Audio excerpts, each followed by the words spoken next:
इन्होंने imported government बनाई है, इसको चलाने और इसको बचाने के ऊपर है, जिसका जो रिज़ल्ट है वो आपको महंगाई में भी नज़र आएगा और आपको ये जो कराची यूनिवर्सिटी के बाहर जो धमाका हुआ है उसमें भी नज़र आएगा।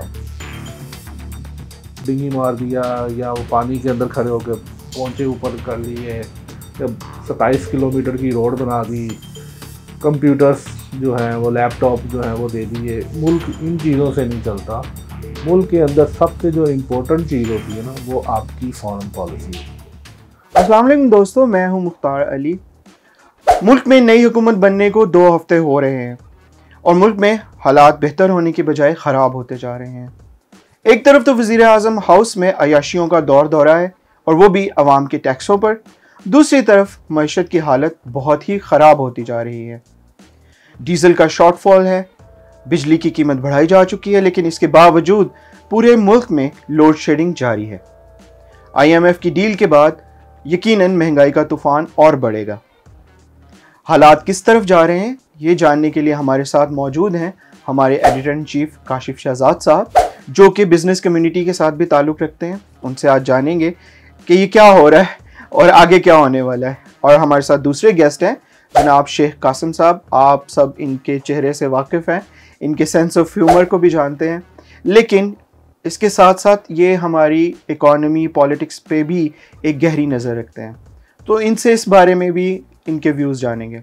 काशिफ साहब, ये हुकूमत किस तरफ जा रही है? जबकि ये लोग जब अपोजिशन में थे तो इमरान खान की गवर्नमेंट पर बहुत कड़ी तनकीद करते थे और ये दावे भी करते थे कि हम लोग अगर गवर्नमेंट में आएंगे तो हालात बेहतर कर देंगे, और ऐसा लगता था कि जैसे इनके पास एक प्रॉपर प्लानिंग है और इन्होंने पूरा रोड मैप बनाया कि अगर इनको हुकूमत दे दी जाए तो ये चंद दिनों में ही बहुत बड़ी तब्दीलियां लेके आ जाएंगे। लेकिन इस वक्त तो हमें कैओस नज़र आ रहा है, बल्कि कैओस और कैओस ही नज़र आ रहा है।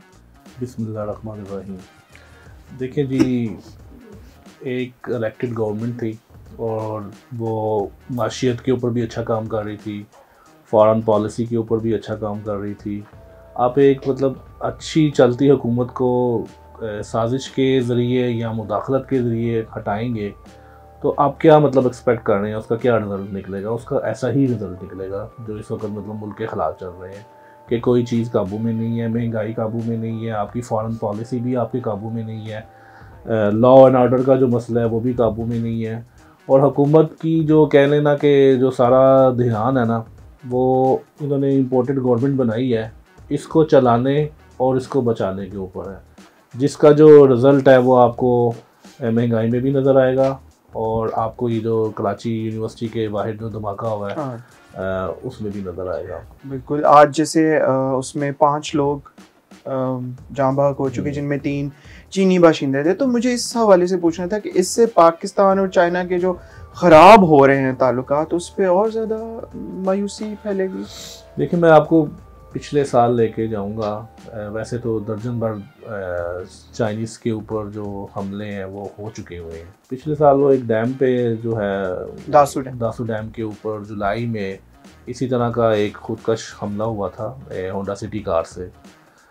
लेकिन हमारे जो हैं इदारे, उन्होंने ये रिपोर्ट उनको डिलीवर की चाइना के फॉरेन मिनिस्ट्री को कि ये एक हादसा था या टेक्निकल मसला था। उसके बाद चाइनीज़, क्योंकि चाइना एक सुपर पावर कंट्री है, उनके अपने भी रिसोर्सेज हैं, तो उन्होंने ये चीज़ मालूम कर ली कि ये खुदकश हमला था। इस बात पे चाइना जो है वो पाकिस्तान से सख्त नाराज़ हुआ था, उसने सख्त एहतजाज किया था और $30 मिलियन का पाकिस्तान को जुर्माना भी किया था। वो जुर्माना जो था वो पाकिस्तानी गवर्नमेंट ने उनसे नेगोशिएशन करके, मिन्नतें तरले करके $11 मिलियन जो है वो पाकिस्तान हुकूमत ने चाइना को पे किए थे। उसके बाद दासू डैम पर चाइना ने काम रोक दिया था। जनवरी फरवरी में जब इमरान खान साहब जब चाइना के दौरे पर गए तो इमरान खान साहब ने चाइना को दोबारा कन्विंस किया और फिर उस दासू डैम के ऊपर जो है वो दोबारा काम शुरू हुआ। उस मीटिंग में चाइना ने क्लियरली पाकिस्तान को बताया था कि हम खित्ते में जो है ना वो एक नया ब्लॉक बनाने जा रहे हैं और हमारा जो ब्लॉक है ये वस्ती एशिया जो रियासतें हैं उनको भी सर्व करेगा और इसमें रशिया का बड़ा एक वाइटल रोल है और रशिया के साथ अच्छे ताल्लुकात जो हैं वो पाकिस्तान को चाइना ने कहा कि वो आपको डेवलप करने चाहिए, फ्यूचर जो है वो इसी ब्लॉक का है।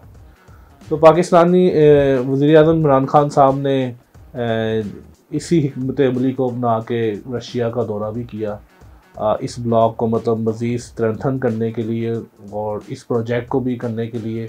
लेकिन आलमी ताकतों को और पाकिस्तान के जो अंदरूनी मीर जाफ़र हैं उनको ये मंजूर नहीं था। उसके बाद जो एक चलती एक अच्छी इलेक्टेड गवर्नमेंट थी, सब कुछ ठीक चल रहा था, वो सारा जो है वो लपेट दिया गया। अच्छा, मैं आप लोगों की बातें सुनने के लिए आया या मुझे भी बोलने का मौका नहीं मिला? मेरे पास आपके लिए बड़ा एक इंटरेस्टिंग सवाल है। अच्छा, हाँ। मेरे लिए मेरे आपसे एक सवाल है जो मैंने नोट किया, ठीक है। मैंने नोट किया है कि आप ना क्या कहते हैं ARY ज़्यादा देखते हैं, क्योंकि ARY देखेंगे ना आपको ये मुल्क के हालात इस टाइम के ख़राब ही दिखाई देंगे, नई हुकूमत आने। अगर आप दूसरे चैनल्स देख लें, समा देख लें, जियो देख लें, दुनिया देख लें, तो उधर आपको लगेगा कि सब कुछ ठीक है। यानी आपके ख्याल में अगर मैं समा, जियो या बाकी 24 देखूंगा तो वहाँ डॉलर का रेट 120 रुपये है। डॉलर का रेट नहीं होगा, मगर उस उधर आपको ना वो होगा कि यार वो ये उधर वजह बताई होगी कि इस वजह से है। अच्छा, इसी बात से मुझे याद है कि जब इमरान खान की गवर्नमेंट थी तो आप रोज़ाना डॉलर के रेट फॉलो कर रहे होते थे और इमरान खान को कड़ी तनकीद का निशाना भी बना रहे थे। तो क्या आजकल भी आपका ऐसे ही चाल चला है? बिल्कुल, मैं अभी देख रहा हूँ, मैंने नोट किया। जिस दिन शहबाज शरीफ साहब आए, ठीक है, वो 3-4 दिन ठीक है, वो एकदम डाउन गया, ठीक है। मैंने कहा यार चीजें ठीक हो रही, वो कमाल, उसका सबूत तो DGISPR ने भी दिया। मैं बड़ा खुश था, ठीक है। फिर एकदम ऐसे फिर दोबारा ऊपर आ गए, ऐसे ठीक है, ये ऊपर आ गए। मैं कहा ये क्या हो रहा है, ये क्या हो रहा है, ये कोई मसला हो गया, ठीक है। उसके बाद दोबारा थोड़ा सा ऐसे नीचे आया, फिर दोबारा ऊपर जा रहा है, ठीक है। वो ये ऐसे चीजें चलती रहती हैं, टेंशन नहीं लेनी, परेशान नहीं होनी और घबराना शुरू कर दें, कोई ऐसा मसला नहीं। पहले आप घबरा नहीं सकते थे, अब आप घबराएं, खुल के घबराएं। हम लोग तो घबराए हुए हैं। घबराने से ही मुझे अब अगला सवाल है मेरा आपसे काशिफ साहब के डीजल कहाँ है, किधर गया? देखिए जी, मिसमैनेजमेंट है हुकूमत की जो तवज्जो है ना, वो यहाँ तो उम्रे की तैयारी पे है। अच्छा, नहीं वो ना मौलाना फजल रहमान की बात करें, वो डीजल। अच्छा, मौलाना साहब की बात। मैंने दोनों की बात कर रहा हूँ एक्चुअली, क्योंकि दोनों ही नजर नहीं आ रहे। देखिए, हमारे मौलाना साहब हैं, इज्जत डिजर्व करते हैं, हम तो नहीं उनको बोलेंगे ऐसा कोई लफ्ज़। हम नहीं बोल रहे, हम तो डीजल की बात ही करेंगे। तो हुकूमत की तवज्जो नहीं है, हम हुकूमत की तवज्जो जो है वो अपने केसेस ख़त्म करने की तरफ, ECL लिस्ट जो है वो ख़त्म करने की तरफ है। हुकूमत की तवज्जो है कि किस तरह जो 2 वोटों से ये गवर्नमेंट बनी है इसको बचाया जाए और इसको आगे जो है वो चलाया जाए। हुकूमत की जो क्या कहते हैं नज़र है वो इमरान खान के ऊपर है, वो बड़े बड़े जलसे कर रहे हैं और जो अवाम है वो उनकी सपोर्ट कर रही है। तो हुकूमत का एडमिनिस्ट्रेटिव की तरफ इतना कोई मतलब तवज्जो लग नहीं रही। अच्छा, और शहबाज शरीफ का जो इमेज था ना वो नज़र नहीं आ रहा। अच्छा, आपके भी ख्याल में शहबाज शरीफ अभी वज़ीर आला के मोड से बाहर नहीं निकले? नहीं, वो तो प्राइम मिनिस्टरशिप तो वो हाँ, लेकिन उनकी प्राइम मिनिस्टरशिप उस तरह से नजर नहीं आ रही। नहीं आ रही, वो इतना काम को सुबह वो 7 बजे ही उठकर ना सारा काम शुरू कर देते हैं। वैसे तो ना लोग भी काफ़ी तंग आए हुए हैं। मेरी कुछ बैंकर से बात हुई, उनकी एक तो सैटरडे की छुट्टी ख़त्म हो गई और फिर वो 10 बजे आते थे, वो बेचारे सुबह 8 बजे आते। अच्छा ना, उन्हें मेहनत करनी पड़ा, उन्हें काम करना पड़ा। काम जो है ना वो 11 बजे ही शुरू होता है, तो 8 से 11 वो कहते हैं कि मतलब हमारा फ्री टाइम नहीं होता। तो बस ये वो कह लें कि कुछ चीज़ें दिखाने की हैं, लेकिन अब दौर बदल चुका है। अब अगर आप मतलब एक शोबदाबाज की तरह या एक रस्सी है उसके ऊपर आप मुख्तलिफ़ चीज़ें लटका के रस्सी के ऊपर चल के दिखा के लोगों को इम्प्रेस और अट्रैक्ट नहीं कर सकते। अब लोग जो है ना वो रिज़ल्ट ओरिएंटेड हैं और ये सूबा नहीं है, ये मुल्क है। मुल्क में खाली क्या कहते हैं डिंगी की वो क्या डिंगी मार दिया या वो पानी के अंदर खड़े होकर पहुँचे ऊपर कर लिए या 27 किलोमीटर की रोड बना दी, कंप्यूटर्स जो हैं वो लैपटॉप जो हैं वो दे दिए। मुल्क इन चीज़ों से नहीं चलता। मुल्क के अंदर सबसे जो इम्पोर्टेंट चीज़ होती है ना वो आपकी फॉरेन पॉलिसी होती है। फॉरेन पॉलिसी के बाद आपकी फिर माशियत आती है, आपका फिर दिफा आता है और फिर आपकी मतलब टैक्स की क्या पॉलिसी है, आप कितना टैक्स इकट्ठा कर रहे हैं, आप फिर उस टैक्स को आवाम के ऊपर दोबारा कैसे यूटिलाइज़ कर रहे हैं। तो इस तरह मतलब ना मुल्क चलता है, मुल्क में और सूबे में एक फ़र्क तो होता है चलाने में। नहीं मुझे बताएं, अगर आटा रोटी के प्राइस कम हो जाए तो वो फ़ायदा नहीं हो जाएगा आवाम को? अच्छी बात है, बस वही चाहिए हमें। अच्छा, प्राइस से ही मेरे पास आपके लिए अगला सवाल है कि हम सुन रहे हैं कि 1 मई से पेट्रोल की प्राइसेस बढ़ जाए, तो आपके साथ तो पहले भी 2 दफ़ा धोखा हो चुका है कि आप टैंकी फुल कराते हैं लेकिन प्राइस नहीं भरती, लेकिन इस दफ़ा कंफर्म है? इस दफ़ा नहीं मैं भरवाऊंगा, नहीं। अच्छा, ना, इस दफ़ा नहीं भरवाऊंगा, क्योंकि अभी भी मुझे शहबाज शरीफ पे पूरा भरोसा है कि यार वो नहीं बढ़ाएगा। नहीं, अगर बढ़ा दी तो? नहीं बढ़ाएगा, वो अगर बढ़ाया तो बहुत बड़ा डैश होगा वो। अच्छा काशिफ साहब, आपसे मेरा अगला सवाल है, जैसे अभी आपने परफॉर्मेंस की बात की, इस हुकूमत का आखिर एजेंडा क्या है?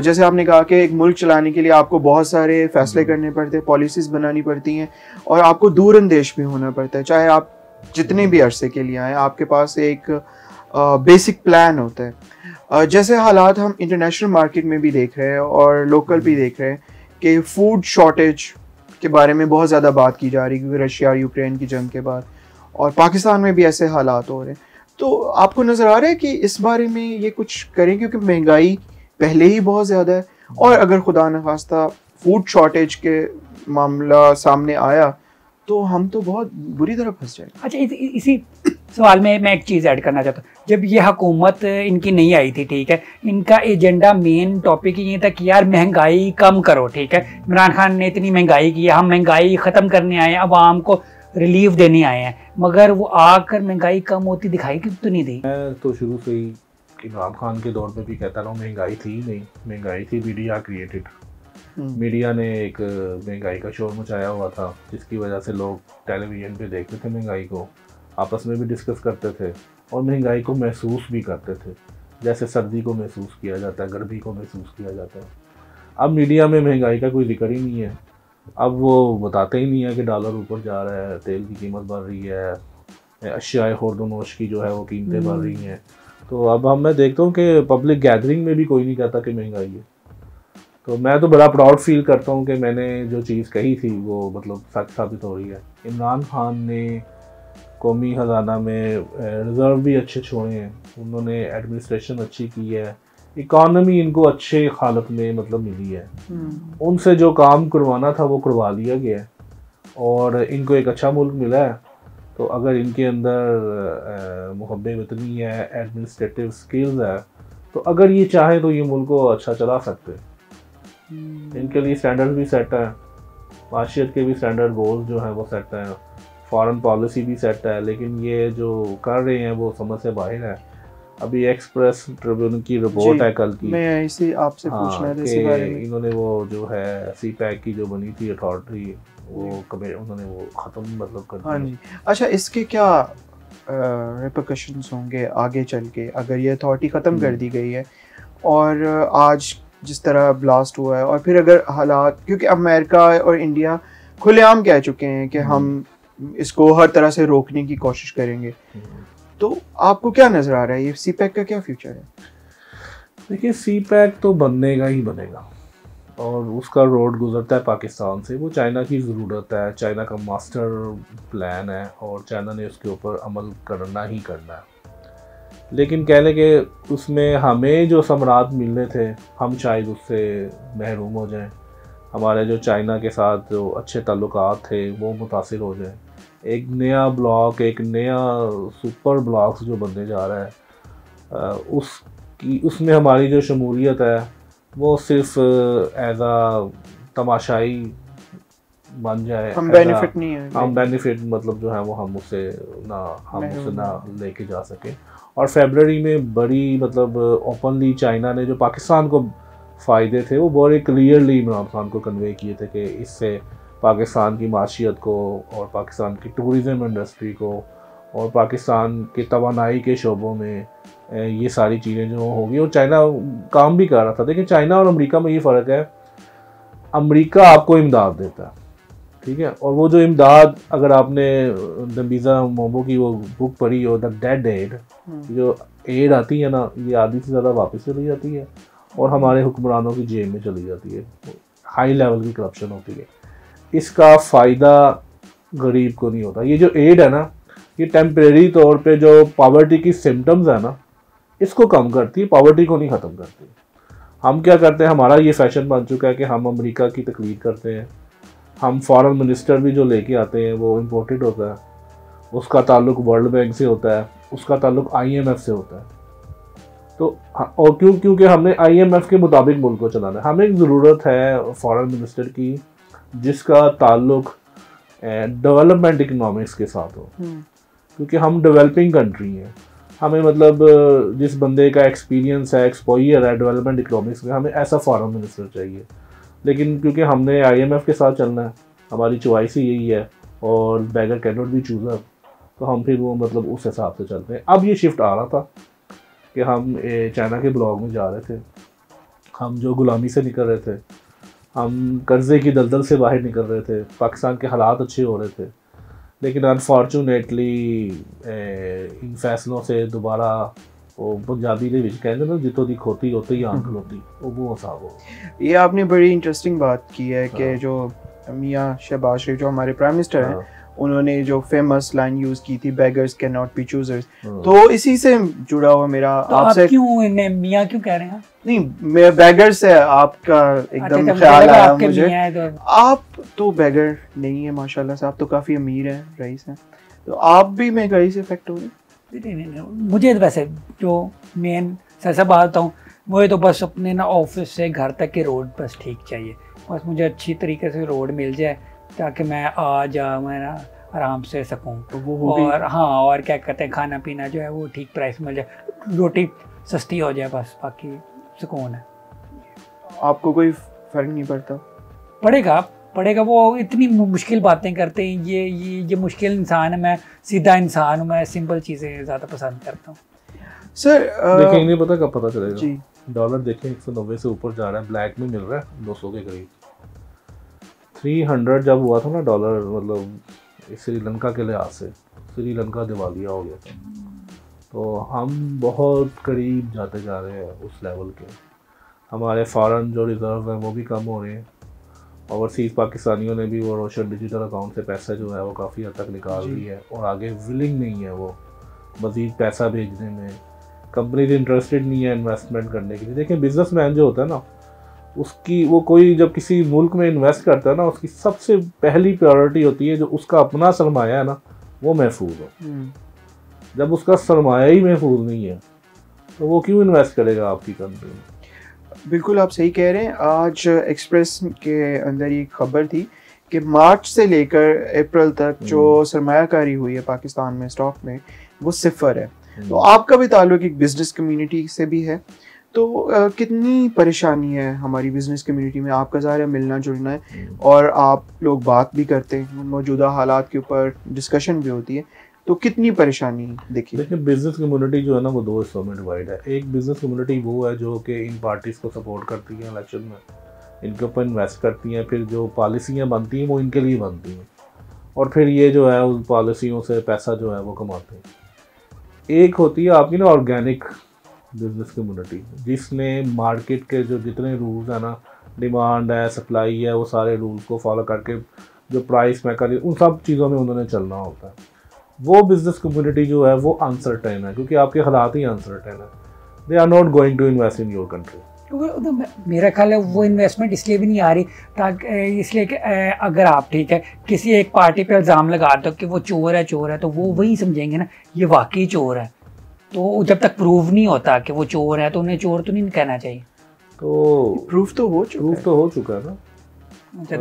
मकसूद चपरासी के अकाउंट्स में वो सीधे स्ट्रेट केस है। मगर एक होता है छोटा चोर, एक होता है बड़ा चोर। देखिए, हम कौन होते हैं किसी को चोर या ना चोर कहने वाले? फैक्ट्स को देखें तो वो जमानत में है 1 साल से।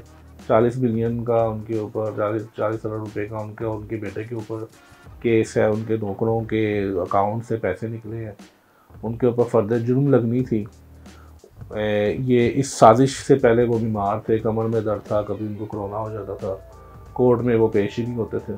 आज माशाल्लाह वो सुबह 8 बजे जो है कहते हैं मैं ट्रेन में बैठ जाता हूँ, कि ऑरेंज लाइन में बैठ जाता हूँ या मेट्रो में बैठ जाता हूँ। तो अब वो मतलब बिल्कुल ठीक है। और अगर उन्होंने नहीं करप्शन की तो उनको मतलब he should face the air, he should have face the air. वो पेश होते हैं अदालत में और अपने आप को मतलब हुकूमत में आने से पहले हल्फ, वज़ीर आज़म का हल्फ उठाने से पहले अपने आप को बरी करवाते।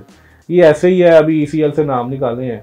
एक बड़ी अच्छी मीम चल रही थी इंटरनेट के ऊपर कि राना सनाउल्लाह जो है, उसने कहा कि राना सनाउल्लाह मासूम है, हाँ। उसने कुछ नहीं किया, तो राना सनाउल्लाह ने राना सनाउल्लाह का नाम ECL से निकाला। तो अब तो मतलब इस तरह जो है वो चीज़ें चल रही है। हमारे जो 3 टाइम वज़ीर आज़म रहे नवाज शरीफ साहब, वो बीमारी का को अवज़र बनाकर यहाँ से गए हैं, ज़मानत दे के गए हैं, वापस ही नहीं आए। तो जो वापस नहीं आता उसको मफरूर कहते हैं। और एक मफरूर को वज़ीर आज़म जो है उसका भाई है, वो अपने भाई को डिप्लोमेट पासपोर्ट जारी कर रहा है। नहीं, मुझे पता है ऐसा भी तो हो सकता है। वज़ीर आज़म ठीक है, अपने भाई को NRO दे सकता है ना, तो देख नहीं देते। क्या दे तो दिया NRO, तो यही हो रहा है। हाँ, और उसके अलावा आई थिंक नैब को भी खत्म कर देना चाहिए, नहीं है ना मेरा ख्याल है। देखिए NRO में, देखिए NRO में कोई निगोशिएशन होती है, कोई डिस्कशन होती है, कोई गिव होता है, कोई गिव एंड टेक होता है। वो भाई है। ये तो जस्ट सीधा यार इसका passport, diplomat passport. I think नैब भी खत्म कर देना चाहिए और ये ECL CCL ये भी वर्ड खत्म कर देना चाहिए। क्या ख्याल है ना? बिल्कुल आपकी ख्वाहिशात की तकमील के ऊपर ही काम हो रहा है, परेशान ना हो। जी, ये हमारी डिस्कशन थी और मुझे लग रहा है कि शेख कासिम साहब इस सारी सिचुएशन से बहुत ज़्यादा महजूज हो रहे हैं। इंडीड हमारा मुल्क इस वक्त अगर आलमी मंजरनामे पे देखें तो एक मजाक बन के रह गया है। होपफुली आने वाले दिनों में हमारे मुल्क एक सीरियस ट्रैक पर चले और मजाक ना बने, क्योंकि हम एक कौम एक मजाक नहीं है, हमारी फीलिंग्स हैं और हम अपना अच्छा बुरा जानते हैं और सोचते हैं। और ये वो ज़माना है कि आपको अपनी यूथ को, अपनी सिटीजन्स को सीरियस लेना पड़ेगा और उनको हक देना पड़ेगा कि वो अपने मुस्तकबिल का फ़ैसला करें। इस नोट के साथ आज के लिए खुदा हाफिज़, फिर मिलते हैं।